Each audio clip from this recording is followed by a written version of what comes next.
Yo, what's going on, good peoples? This your boy Prime. So, I'm over here in somewhere off in Willoughby, with my girlfriend's house, and she's in the bathroom getting ready. We about to go out here. We about to hit these streets pretty hard. We plan on making a bunch of money today, doing ride sharing, and that's what we're gonna do. Okay, so today what I want to talk about is, you know, cancellation and acceptance rating. It seems to be, I don't know, like a big gap between people's comprehension of what these two terms are. It's real simple. Let's just start with acceptance rating. Your acceptance rating is basically the amount of rides that you accept. So, for example, if you get a ride that's 30 minutes away and you think to yourself, well, that's not really profitable for me to drive 30 minutes. I do not know where they're headed to, and it's against Uber's terms and Uber and Lyft terms and policies to call the customer and ask where they're going, because that would be kind of defeating the purpose of it being on demand, like so. So you don't need to do that, but when you see that it's 30 minutes away, you just make a decision that you're not going to accept it. So when you do that, it hurts your acceptance rating. Now the penalty for that with Uber is they just kind of time you out for a while. Like in here in Cleveland, it's 2 minutes. They time you out and you back on and popping. So you cannot be deactivated for that. So you don't need to worry about that. Same thing with Lyft, except for Lyft doesn't time you out. They just send you a message telling you, hey, listen, it kind of messes with the system, but they cannot deactivate you for this. And I had a guy that's in that's in my network of drivers that sent me a email that he received from Lyft, and it was like he was looking at it as a threat, and I'm like, no, it's nowhere in that message they have threatened to deactivate you. They literally just told you that when you don't accept rides, it basically screws up the system and makes the ETA for the next driver even longer. So if, for example, if it was 30 minutes for you to pick them up, then the next one's gonna be 40 or 50 minutes because, or the driver or the rider will never get picked up. Put it like that.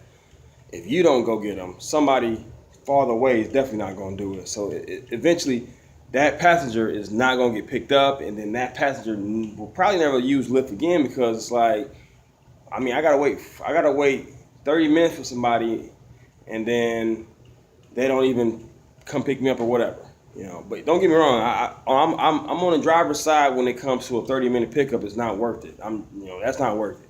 So don't accept it. Just don't accept the ride. He got the email. He thought it was a threat. He sent to me. It was not a threat. It was just telling you that it screws up the system. It does. But that's not your problem, though. Your problem is that was 30 minutes away. They need to do something to make it more profitable for you before they send requests to you. I don't know how they can do that, but one thing's for sure is that I'm not worried about picking somebody up 30 minutes away that may be going to Walgreens. Like, no. When I first started, I did that.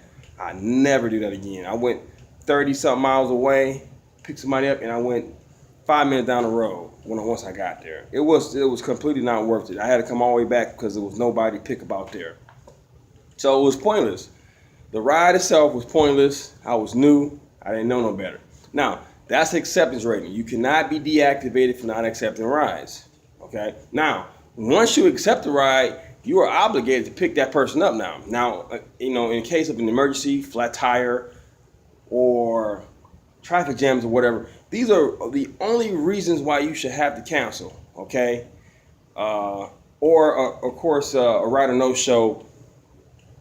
So ride or no shows are, you might get one of those a week, one or two of those a week, but they really don't think you're gonna get a gang of those in a week because people know that they're gonna get a cancellation fee. So the last thing they want to do is get charged for something that they didn't even use, for real. So you won't get you won't get like 10 of those a week, So canceling that many in a week will probably get you deactivated, okay? So you can be deactivated for cancel because when you cancel, you're basically screwing everything up because now you accepted it. Now everybody that's already around that area is probably going to get another ride closer, and then by the time you cancel and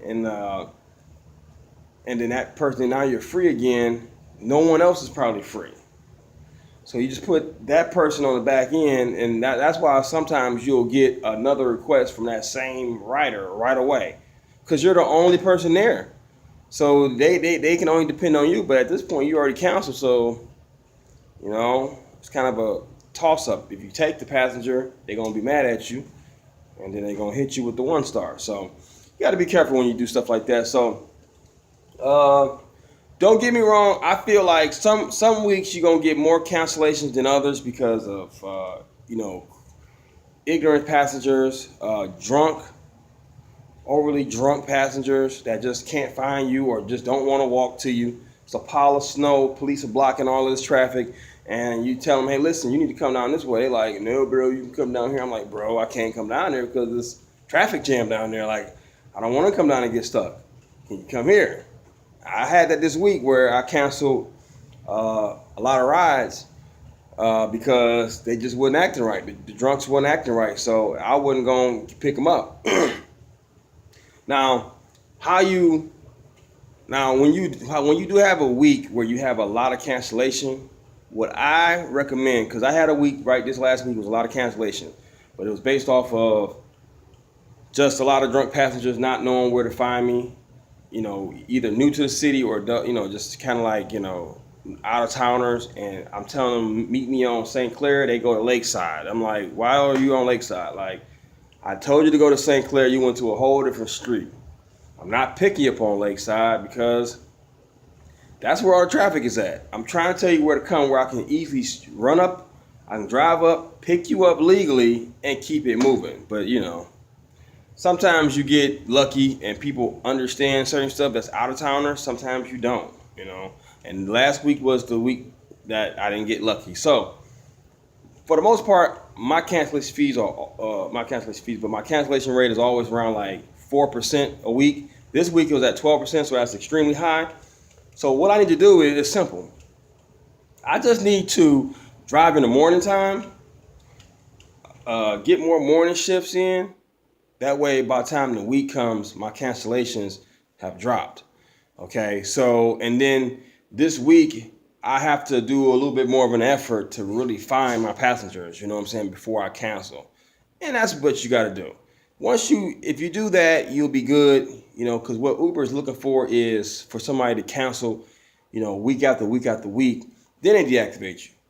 Now, if you go a few weeks and, they understand you're going to have some weeks that's high, but they don't want that, obviously, okay? It's all about a pattern. So if you go 4 weeks in a row, high cancellation fee, you're done.